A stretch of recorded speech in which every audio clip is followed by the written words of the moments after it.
মাহফুজ আলমকে বোতল ছুঁড়ে মারা নিয়ে নানা ধরনের আলোচনা সমালোচনা হচ্ছে, সোশ্যাল মিডিয়ায় ঝড় বয়ে যাচ্ছে। কারণ মাহফুজ আলম সে সাধারণ কোনো ব্যক্তি নয়, তিনি একজন উপদেষ্টা। কিন্তু এই মাহফুজ আলম একসময় একজন সাধারণ শিক্ষার্থী ছিলেন। শিক্ষার্থীদের আন্দোলনের মাধ্যমেই তিনি কিন্তু উপদেষ্টা হয়েছেন। সেই সাধারণ শিক্ষার্থীরা কেন তাকে কালকে বোতল ছুঁড়ে মারল, সেটি নিয়ে নানাজন কিন্তু নানা ধরনের আলোচনা সমালোচনা করছেন। এক একজন এক এক দৃষ্টিভঙ্গি থেকে বিষয়টিকে বিবেচনা করছেন, চিন্তা করছেন এবং সে অনুযায়ী সোশ্যাল মিডিয়াতে বিভিন্ন মতামত দিচ্ছেন। সাধারণ একজন শিক্ষার্থী কেন মাহফুজ আলমকে বোতল ছুঁড়ে মারল? সরকারের একজন উপদেষ্টার সাথে এ ধরনের আচরণ অনেকেই ভালোভাবে নেননি। মাহফুজ আলমকে বোতল ছুঁড়ে মারা ঠিক বা বেঠিক সে বিষয়ে আমার আলোচনা নেই। আমার আলোচনার বিষয়টি হচ্ছে অন্য একটি বিষয়। আজকে আন্দোলনের পর যে বিপ্লব হলো, জুলাই বিপ্লব, সেই জুলাই বিপ্লবের প্রায় 10 মাস। এই 10 মাসের মাথায় এসে ছাত্রদের মধ্য থেকে একজন উপদেষ্টা হলো, আবার সেই ছাত্ররাই তাকে বোতল ছুঁড়ে মারল। ঘটনাটি কেন ঘটছে? তাদের গলতটা কোথায়? তাদের গাফলতিটা কোথায়? তাদের ভুলটা কোথায়? কেন সাধারণ শিক্ষার্থীরা তাদের প্রতি ক্ষুব্ধ? তারা কি আত্মসমালোচনা করেছে? করা উচিত নয় কি? বিভিন্ন ধরনের কিন্তু মানুষের মধ্যে এক ধরনের ক্ষোভ বিরাজ করছে, সাধারণ শিক্ষার্থীদের মধ্যেও ক্ষোভ বিরাজ করছে। এখন সাধারণ শিক্ষার্থীদের এদের প্রতি কেন ক্ষুব্ধ হচ্ছে, এই বিষয়টা কি মাহফুজ আলমরা চিন্তা করেছেন? চিন্তা করা কি উচিত নয়? এবং আপনারা যারা এই যে বোতল ছুঁড়ে মারলেও শিক্ষার্থীরা সেটাকে বিভিন্ন অ্যাঙ্গেলে ট্যাগ দেওয়ার চেষ্টা করছেন, বিভিন্নভাবে আলোচনা করছেন, সমালোচনা করছেন, করতেই পারেন। শেখ হাসিনার সময় এক ধরনের সাংবাদিক ছিল কিন্তু আতেল সাংবাদিক, যারা ওখানে যে তেল দিত, আপনারা তা নিয়ে সমালোচনা করছেন না?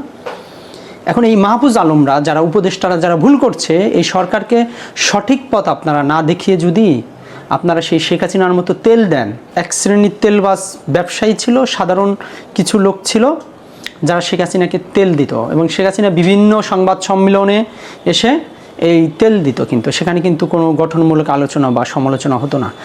সুতরাং শেখ হাসিনা ভুল করলেও সেটা কিন্তু আলোচনা করার সুযোগ ছিল না।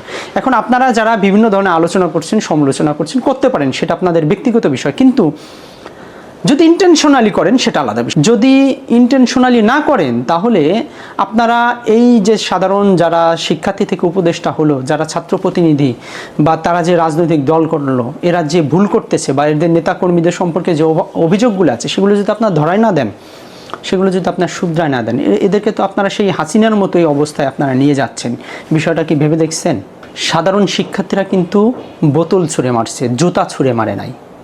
এই জগন্নাথের বিশ্ববিদ্যালয়ের শিক্ষার্থীরা জুলাই আন্দোলনে তাদের কিন্তু ব্যাপক একটা ভূমিকা ছিল। এখন আপনি বোতল মারা নিয়ে এই অবস্থা, যদি এই সাধারণ শিক্ষার্থীরা এরা যদি বুড়িগঙ্গার নদীতে ছুঁড়ে মারতো এবং সেখানে চুবাইতো নোংরা পানিতে, তাহলে বিষয়টা কেমন হইতো? ওই পরিস্থিতি দেখতে চান বাংলাদেশে? এদেরকে ব্যর্থ দেখতে চান? যদি ব্যর্থ না দেখতে চান তাহলে গঠনমূলক সমালোচনা করেন, আত্মসমালোচনা করুন। এবং মাহফুজের গতকাল তার যে বডি ল্যাঙ্গুয়েজ, তার যে ওখানে যে স্টেটমেন্ট ছিল, তা অত্যন্ত আপত্তিকর ছিল। সেটাই জগন্নাথের বিশ্ববিদ্যালয়ের শিক্ষার্থীরা কিন্তু মেনে নিতে পারেনি। এটা হচ্ছে মূল ঘটনা। তো মাহফুজ যদি এখন মনে করে মাহফুজ তিনি উপদেষ্টা মন্ত্রী, তিনি যেটা ভাবার চেষ্টা করছেন তিনি উপদেষ্টা মন্ত্রী, হ্যাঁ তিনি উপদেষ্টা মন্ত্রী, কিন্তু এই শিক্ষার্থীদের ছাড়া তিনি শূন্য, তারা শূন্য, এটা কিন্তু যদি ভুলে যায় তাহলে কিন্তু বিপদ। এই সাধারণ শিক্ষার্থীদের জন্যই কিন্তু তিনি উপদেষ্টা হয়েছেন। জগন্নাথ বিশ্ববিদ্যালয়ের শিক্ষার্থীরা রাস্তায় কেন? তাদের সাথে যা হচ্ছে তা এক ধরনের প্রতারণা। এই সাধারণ শিক্ষার্থীরা যে দাবি নিয়ে রাস্তায়, সেই দাবি নিয়ে আপনার মতো বিরোধ থাকতেই পারে, কারণ হচ্ছে আপনি এটার ভুক্তভোগী না। যারা ভুক্তভোগী তাদের পিঠ দেয়ালে ঠেকে গেছে, এই জন্য কিন্তু তারা রাস্তায় আসছে। তাদের খায়ে কাম কাজ নাই যে এই গরমের মধ্যে, বৃষ্টির মধ্যে, রোদের মধ্যে তারা রাস্তায় বসে থাকবে, সাধারণ মানুষকে কষ্ট দিবে। এটা একজন শিক্ষার্থী চাইতে পারে না, চায় না। এটা কেন হয়েছে? তাদের সাথে এই যে এই সরকার আসার পরেও তাদের সাথে যে বিষয়গুলো নিয়ে আশ্বাস দিয়েছে, যে বিষয়গুলো নিয়ে তাদের সাথে সমাধান করার কথা ছিল, সেটা কিন্তু হয় নাই। সেটা তারা করে নাই। তো এখন বিষয়টা হচ্ছে রাস্তা আটকিয়ে অবরোধ করছে, বিভিন্ন গ্রুপই করতেছে। এটা কিন্তু আসলে মানে সাধারণ মানুষের জন্য অনেক একটা ভোগান্তির বিষয়, সেটা আসলে দুঃখজনক। উপদেষ্টা মাহফুজ তিনি কিন্তু এটা সুন্দরভাবে তাদেরকে বুঝিয়ে শুনিয়ে তিনি যখন গিয়েছিলেন, এটা কিন্তু সমাধান করা যেত। তিনি তো সেটি করেন নাই, ঠিক না? কিন্তু তার এবং মাহফুজের আজকে যে একটা অডিও ক্লিপ যেটা লিক হয়েছে, আপনারা হয়তো ইতিমধ্যে শুনেছেন, আপনারা একটু শুনেন যে তার অ্যাটিটিউড, তার ইন্টেনশন এবং তার অ্যাপ্রোচ, এই বিষয়গুলোকে আপনারা একটু চিন্তা ভাবনা করেন। মাহফুজের সংশোধন হওয়া দরকার। এই মাহফুজ উপদেশটা হয়েছে কিন্তু এই সাধারণ শিক্ষার্থীদের জন্যই, ঠিক না? আপনার এই সাধারণ শিক্ষার্থীরা যদি খেপে যায় তাহলে কিন্তু কি হবে, এটাও ভাবতে হবে। মাহফুজরা দিন দিন একা হয়ে যাচ্ছে কেন? এত বিভাজন, এত বিভক্তি করেছে যে ঢাকা বিশ্ববিদ্যালয়কে কিন্তু সারা অন্যান্য বিশ্ববিদ্যালয় থেকে কিন্তু আলাদা করে ফেলছে।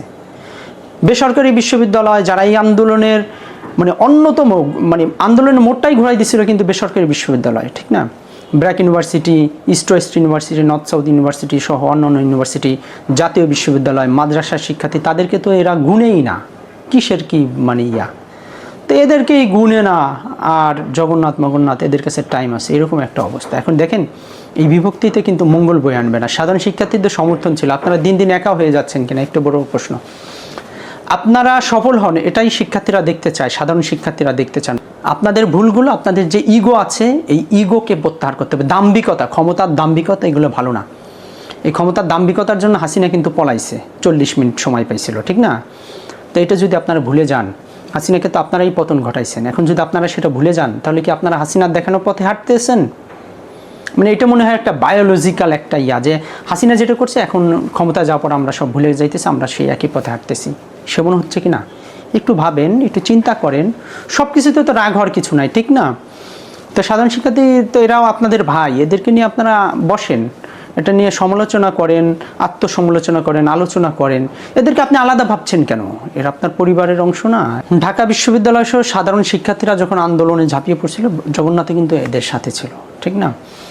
সুতরাং এখানে আত্মসমালোচনা দরকার, এবং ছাত্রদের পক্ষ থেকে যে উপদেশটা আছে, যারা ছাত্ররা নতুন দল করেছে তারা ভালো কিছু করুক, সবাই সেটাই চায়। কিন্তু তাদের যদি কোনো ভুল থাকে, তাদের কোনো দাম্ভিকতা পেয়ে বসলো কিনা, তাদের অহংকার পেয়ে বসলো কিনা, তাদের সাথে সাধারণ শিক্ষার্থীদের দূরত্ব বাড়ছে কিনা, এই বিষয়গুলো কিন্তু তাদের আমলে নেওয়া উচিত। যদি তারা আমলে নেয়, ওটা তাদের জন্যই ভালো হবে। যদি না হয় তাহলে কিন্তু কর্মফল, এটা খুব ভয়ঙ্কর জিনিস, এটা কিন্তু ক্ষমা করবেন, এটা ঠিকই পৌঁছে যাবে। তো ভালো থাকবেন, ধন্যবাদ সবাইকে।